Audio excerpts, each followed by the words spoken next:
Welcome to this week's edition of the Belau Report. I'm Jane Belau. Between now and the end of the year, we're going to have a series of programs on public safety #1, mixed in with our interviews with government people and public affairs people. And we're going to have a very important program tonight. And be sure and listen, because some of what you hear tonight may save your life, the lives of people you love, your neighbors, your community. All right, and Fire Marshal Vance Swisher, welcome to the program. Thank you for having me here tonight, Jane. You've been Fire Marshal for how long? Been Fire Marshal for 3 years now. And tell the viewers what the responsibilities of the Fire Marshal are. Sure. The Fire Marshal is basically responsible for the operation of the Fire Prevention Bureau. And within the Fire Prevention Bureau, we actually look at 3 different aspects of the community. Our first and foremost aspect is that we look at fire investigations. So any fire that occurs within the city of Rochester, we go out, investigate it, and try to determine what the cause and origin of the fire was.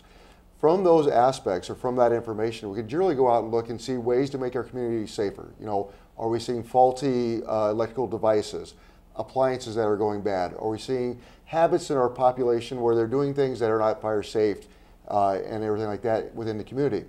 The next thing we do is we go out and do some code enforcement. So we go through and make sure that all the buildings within the community are meeting the minimum level of safety requirements as specified by the Minnesota State Fire Code, then also by our local Rochester Fire Code. So we want to make sure that our public buildings and our private buildings within the community are safe and available for our community members, our citizens, to be able to work in, to play in, and be able to occupy, and knowing that they're safe there. Then the very last, and probably one of the most important things that we do, is public education. The information that we find through our fire investigations, and then also the information we find through our code enforcement activities, we utilize that information to develop programs and speaking points so we can educate our citizens on how to become safer, protect themselves, protect their friends, their neighbors, and protect the community. Now, is this focused mostly at commercial, or is it both commercial and residential? Yeah, fortunately, here lately, we've really seen a transition in the Fire Prevention Bureau from a focus strictly on commercial to a focus on both commercial and residential. Most of our fires we see nowadays are in the residential aspects of it. So we really have kind of migrated from a strictly commercial viewpoint or focus to an all hazards encompassing. So we're looking at commercial, but we are really focusing a lot more on residential. Fire safety within the home, cooking safety, burns and scalds with our children and our elderly, everything like that. No, it's the first week in October coming up, and that's National Fire Prevention Week. It is. It's a very exciting time for us in the fire service. Every time October rolls around, we want to do something on fire prevention because it's such a risk for so many people. What is your main goal during Fire Prevention Week or month, depending on who you talk to? Fire Prevention Week, or month actually, we actually expand our activities greater than a week. So we do spend most of the month of October talking about fire safety. But the one thing we want to do is we want to make sure that our citizens are cognizant and aware of the hazards within their homes and what actions and steps they can take to reduce their risk, the availability or the probability that a fire may occur in their home, then also the severity of that fire if it does occur, and to make sure that they know how to properly react and respond to that fire, making sure that their family members are safe, their neighbors are safe, and then themselves are ultimately safe from the effects of fire. Now, doing Fire Prevention Week, many times lots of parents are so excited because they have an excuse to go visit the fire trucks with their children and have a cookie and a hat. What are they going to do this year? A little different, isn't it? Yep. Yeah, this year we're going to do something a little different. Traditionally, we've opened up all the fire stations to the public, had them come in for 3 nights in a row. Due to some concerns with H1N1, we're going to revamp that a little bit, and we're going to open up the fire station just 1 night. What we're going to do is we're going to isolate it to fire station #4, which is located over on 41st Street Northwest. We're going to have it on Saturday, October 10th from 1 o'clock in the afternoon to 5 o'clock in the afternoon. And we're going to really have a big blowout. We're going to try to have a lot of activities there, try to make sure we can get as many people from the community through that aspect, through that event, and really hit it very hard for 1 night and 1 day. You're going to have room for everybody? I think so. That's why we chose Station 4, so we had plenty of parking. We're talking with the surrounding area to make sure that they're all aware of what we're doing and comfortable with the parking arrangements. And I think we're going to try this, and hopefully this will work out. It'll be something different for us. Please just kind of bear with us if there's a little bit of snafu here and there, being our first year trying this, but I think it's going to be a nice event for the community. Mm-hmm. And what is your goal during that event? To just familiarize the children with firefighters, or the... Yeah, we have a multiple of different goals. You know, one thing we want to do is one of our stations is what we call a truck or firefighter familiarization tour. So, you know, we have the children go through the fire truck, look at the fire truck, understand what it looks like, some of the hazards with it. You know, one of the worst things with a fire truck we want to be is have a children coming up to it during an emergency operation or something like that, where we're not quite as focused and it's a little harder to see some of our smaller citizens around those big apparatus. We want to get them in there when it's safe. It's easy to get children through there. They can look at the truck, know what's going on with it and stuff like that. At the same time, we want the children to be aware and be familiar with what firefighters look like in their full turnout gear. You know, they look different, they sound different, they act different. If they're coming into their house trying to rescue small children in the middle of the night, we want them at least to have some familiarization and some contact with our firefighters before they get to that situation, so they know how to react and will react appropriately to our firefighters if they're coming in to help them. Okay, so people are invited for Saturday, October 10th. October 10th from 1 o'clock in the afternoon to 5 o'clock in the afternoon. Okay, in the meantime, does the fire service do anything else unusual during that particular week or month? I'm glad you asked. You know, and during that month, we are actually out in all the schools. We are working with the kindergartners, the second grade and the fourth grade teachers, getting tours where our firefighters go out to the schools and once again do that familiarization thing. They're out talking to the students about fire safety. They're talking about their turnout gear, how they react, ways that the children can take these ideas back home to their parents and their families and implement things that can make their homes and their families safer from fire. So we do that throughout the whole entire month of October, and actually, to be quite honest with you, throughout the entire year we're doing that. Let's give the kids some advice. What's the first thing they should remember? First thing they should remember is to call 911 if they see any type of fire, be it, or any type of emergency, to be quite honest with you. If they have a fire, if they have a medical emergency, if they see something they're concerned about from a law enforcement standpoint, they should never be concerned about calling 911. Not worry about that. Just go ahead and do it. Just go ahead and do it. We would prefer the young children to call and call inappropriately because nothing's happened, than not to make that call and not to get the emergency services to that situation if it's needed.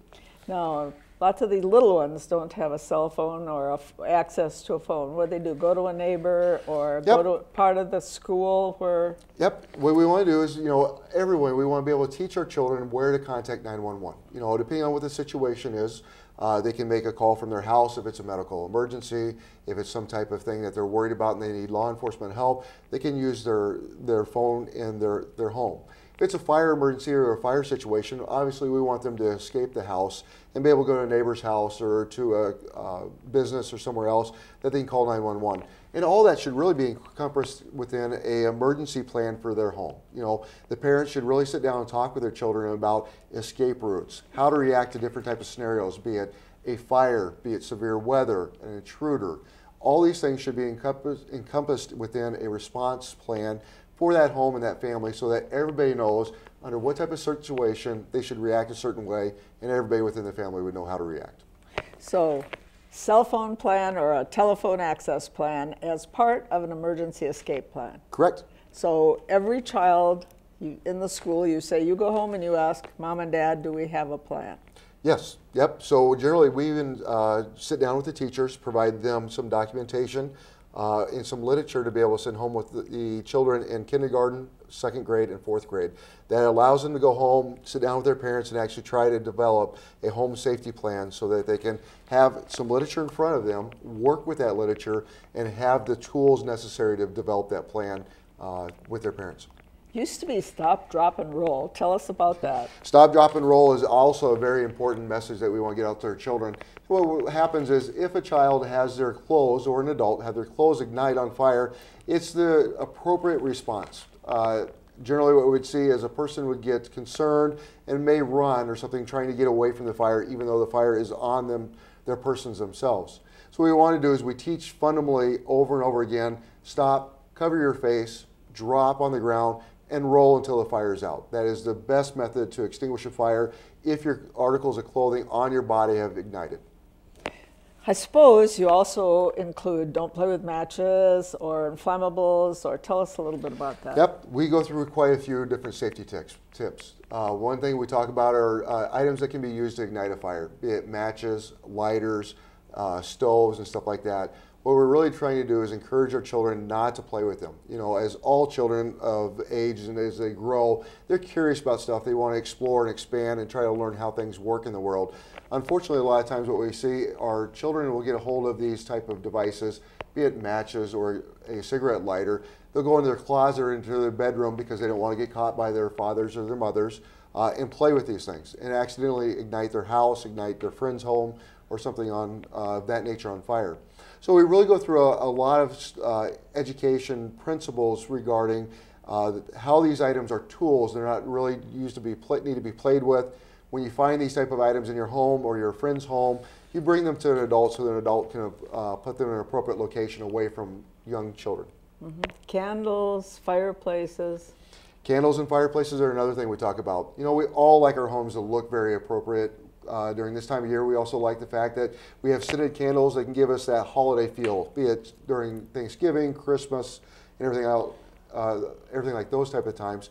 But what we really educate our children on, our candles are once again are nice, they're decorative, they're tools, but we don't want to leave them unattended because it's very easy for a wind with the window to be open to blow the drapes over on the candle and ignite the drapes.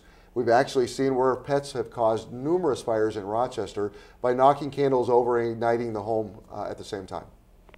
And what about space heaters? Lots of people have space heaters. Yep, we're getting into that time of year again. You know, unfortunately, fall is coming. We've seen the end of summer starting to get the cooler temperatures, so people are starting to bring their space heaters back out again. A lot of things that we talk about space heaters, first and foremost, are that we don't want to leave them unattended like any other type of appliance. It needs to be attended to make sure that it doesn't get knocked over or anything like that. But we also want to do a couple other things with our space heaters. We want to provide a 3-foot buffer around our space heaters so that if for some reason it is knocked over by one of our children, by a pet or something like that, it's not falling onto combustibles, be it newspaper, magazines, one of our furnishings at our home like our couches or our chairs or something like that. The other thing we encourage you to do with space heaters is get a newer one with some automatic safety features. They have overheat temperature devices on them so that if for some reason the controls fail and they start to overheat, at a certain temperature they shut off before they can ignite something. They also have tip-over safety devices on them nowadays so that if one of our children or a pet does tip it over, it automatically turns itself off and doesn't get to the point where it ignites the combustibles within the home. Anything else for kids before we go to the adults? Well, you know, the biggest thing with kids that we see is we want to make sure that the parents and the children develop that fire home escape plan or that fire safety plan. And not only just fire, but basically an overall safety plan for their home, and that they actually practice it. You know, our young children, if we don't practice it with them, they're not going to remember that safety aspect, how to react and what they're supposed to do during that stressful time, during whatever type of situation they're in. So really, the parents need to sit down with the children, develop that plan with their help, and then they actually have to practice it a number of times a year so that child knows how to react appropriately. Most of the time, if we see the home has some type of safety plan, the parents have talked about it and practiced it, our children get out and respond appropriately to the situation that they're being faced with. What about in the case of a house fire, when a child will want to go back in the house to rescue a pet or even a sibling or something when the house is on fire? That's a very good question, Jane. A lot of times we have seen that where children will want to go back in and get their prized possessions, be it their toys or pets. Unfortunately, we see the exact same activities from a lot of the adults that we run into. That is by far the most dangerous aspect of what can happen. Once you're outside that house, no matter if you're an adult or a child, stay outside. Let the Rochester Fire Department and our firefighters do their job. They'll be there very quickly. They'll respond appropriately in a very quick manner. They'll get inside, save your pets, and save your possessions. If you go back into the house, all you're doing is risking your life, the rest of your family members who may try to go in for you, then actually you're even placing our firefighters at more risk because they have to go in and work harder just to make sure that you've gotten back out appropriately and take the appropriate steps to ensure your safety. So once you're out of the house, no matter what, stay outside the house, let our staff do their job. They'll be there very quickly, they'll be very professional, and they'll be able to deal with that emergency situation quickly, efficiently, and get you back in a road of recovery. And if your house is on fire, you don't stay there to call 911. You run out and use the neighbor's phone. Yep. Part of that fire safety plan that we want to talk about is how you're going to call 911. You know, the first thing we want to do is make sure that we have a meeting place for everybody in the family to get to one location. You know, the worst thing for any parent or any child, to be quite honest with you, is to get outside at our meeting place and not everybody from the family is there. We want to make sure we get to that meeting place, we can account for everybody. Then we want to go to a different location and call 911 or utilize our cell phones to call 911. Once again, by having that meeting place, when the fire department arrives on scene, you'll be able to tell them if there's any pets missing, if there are family members missing. Then our staff will be able to go into the structure right away and address that need and find those people or those pets, rescue them and get them out and get any type of medical condition or medical attention that they need to those people. What's the leading cause of a house fire these days in this area? Within the city of Rochester, our leading cause of fires are cooking fires. You know, as we see our families become more and more busy, we're trying to multitask on multiple things at all levels, be it phone calls, emails, helping our children with their homework. We're seeing cooking fires rising and continue to rise as being our leading cause of fires within the area of Rochester and within the state of Minnesota. What we really encourage people to do is when you're cooking, you really need to be focused on cooking. And even though you think it's only going to be a minute or two that you're going to step away from that stove or that cooking appliance, turn it off. If it's only a minute or two, it's not going to slow your cooking down any. But turn that appliance off. Go take care of what other activities you need to take care of. When you come back, you can go ahead and turn that back on and pay full attention to that cooking. You know, the theme for this Fire Prevention Week is stay fire smart, don't get burned. And they hit on cooking, which surprises me, and it'll probably surprise some of our viewers.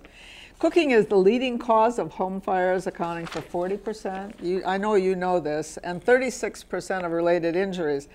And it says these fires caused 480 civilian deaths, 4,690 civilian fire injuries, and 876 million in property damage. Yes. Cooking. Just cooking, exactly. You know, it's something that everybody does every day. And I think it's one of the reasons why we get complacent with it. You know, we're cooking 2-3 meals a day at our homes. We do it day in and day out. You get complacent with it, you get comfortable with it, and people don't really realize or acknowledge the risk there, be it if you're cooking with something with some oil or some grease. I can't tell you how many times the Rochester Fire Department goes out a month on cooking fires. Most of the time, it's isolated to the appliance, the stove, to the cabinets or something like that. But it's only a matter of minutes, the difference between a small cooking fire and a very large structure fire where you lose your all your possessions in your home. And the leading cause of fire deaths? Once again, is fire deaths related to cooking is part of it. Another part of it is smoking materials and alcohol.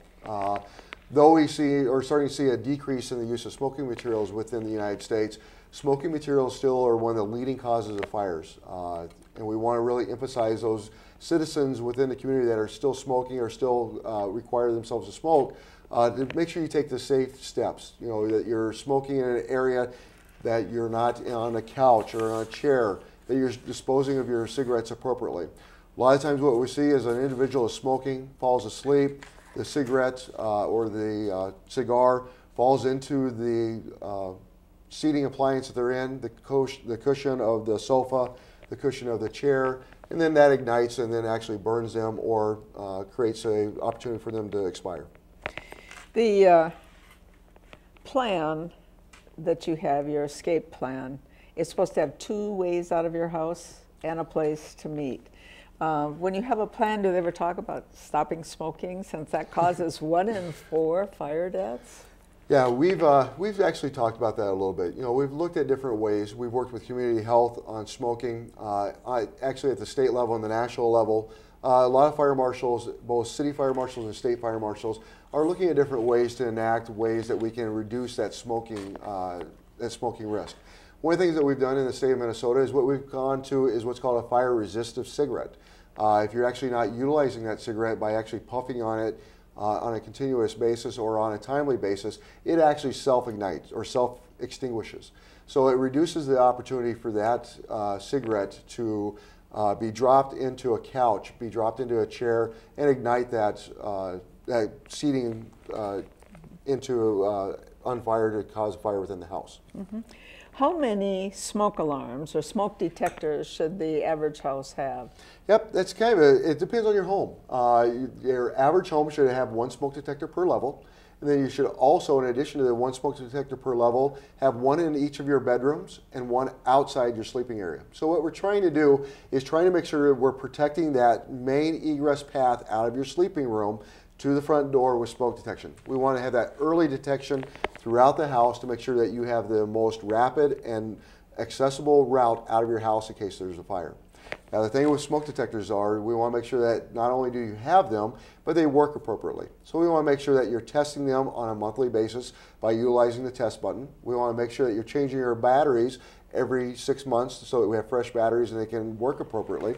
And we want to make sure that if the smoke detector is greater than 10 years of age, that we take that smoke detector down, discard it, and put a new one up. Okay, they say about 10 years is the average life of a smoke detector. Yep, what we found from that is smoke detectors were coming into vogue, or were actually being really pushed very hard by the fire service in the early 70s. We're starting to get some data now showing that smoke detectors after 10 years of service are actually having a failure rate up in the 40 to 60% rate. So what we're seeing is the sensing elements are getting full of cobwebs, full of dust and stuff like that, where they're not reacting appropriately to the level of smoke that we want so that you have the best chance of survival and the best chance to get out of the home before the fire really progresses too far. So after about 10 years, we're seeing a point where they just need to be taken down, replaced with newer devices.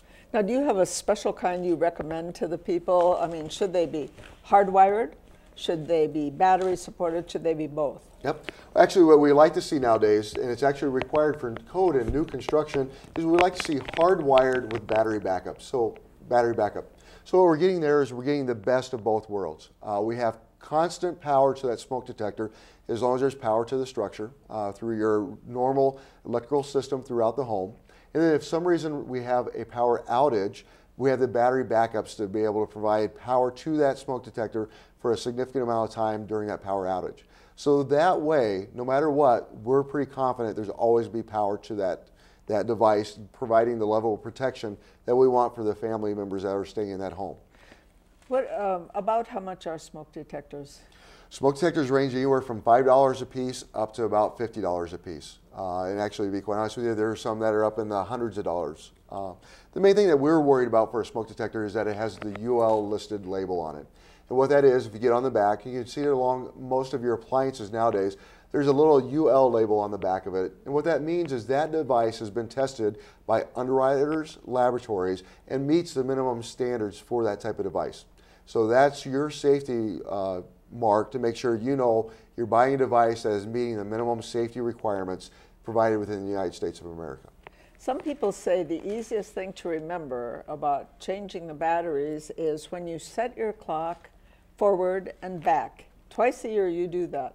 And if you change your batteries when you set your clock forward or back, like we will in October sometime, then you'll have an up-to-date battery and you'll remember it. Is that? Yep, and that's really what we try to emphasize with our citizens and with the public is when you change your clocks, change your batteries within your smoke detectors.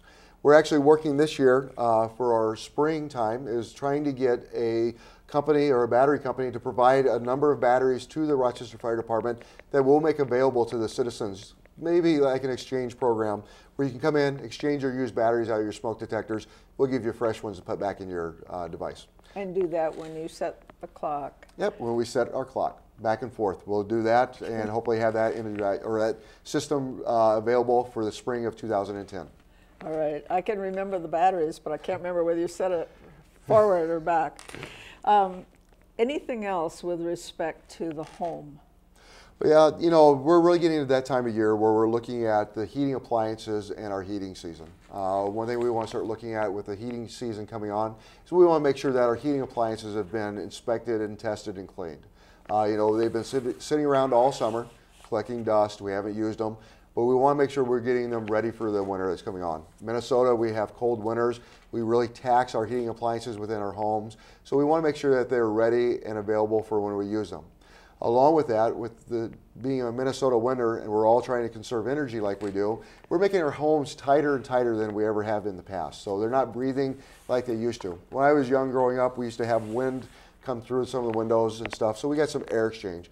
We're not seeing that nowadays. Our homes are extremely tight to conserve energy.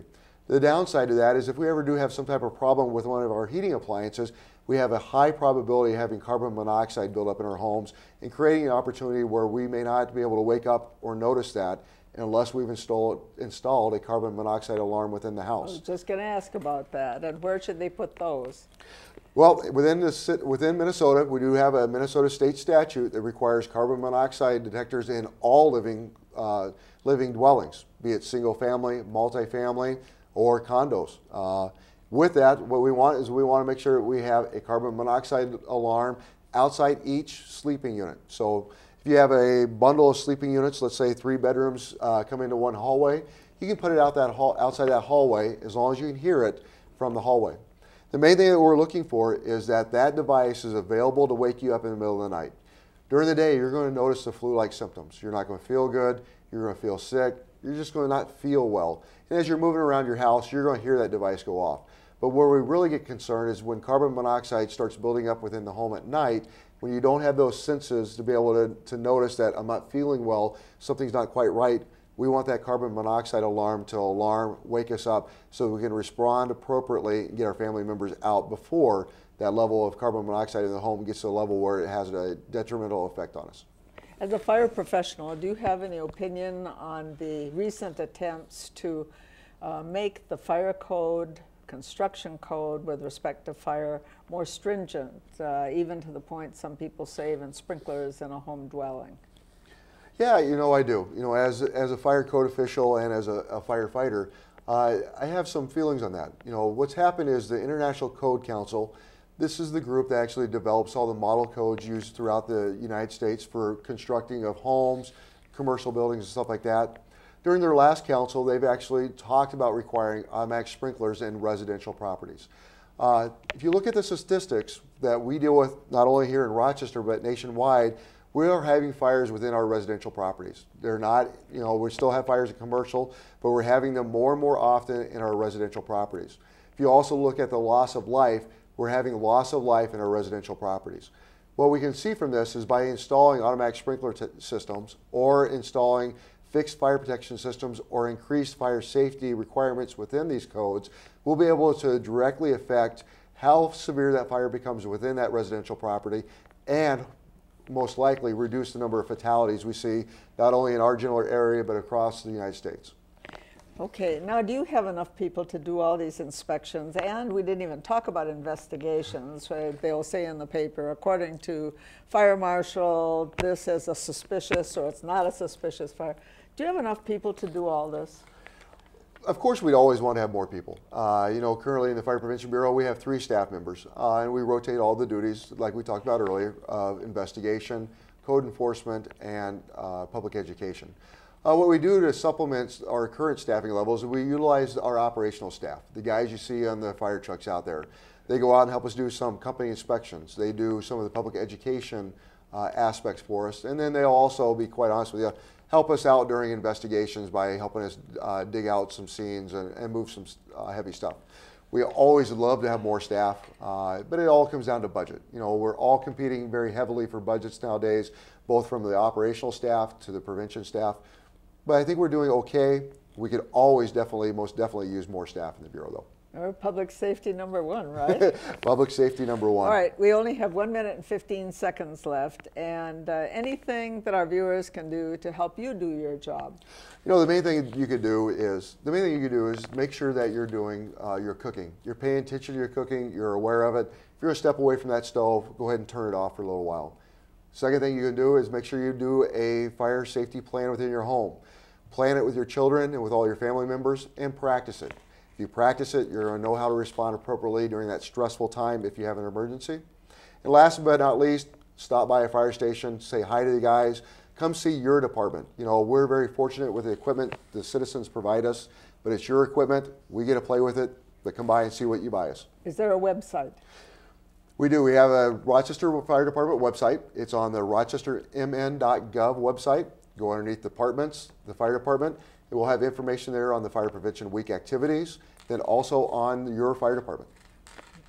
Fire Marshal Vance Swisher, thank you for all of the good advice, and thank you our viewers for being interested in all of this good advice. We'll be with you next week at the same time on the same channel. In the meantime, have a very good week. Have a very good night.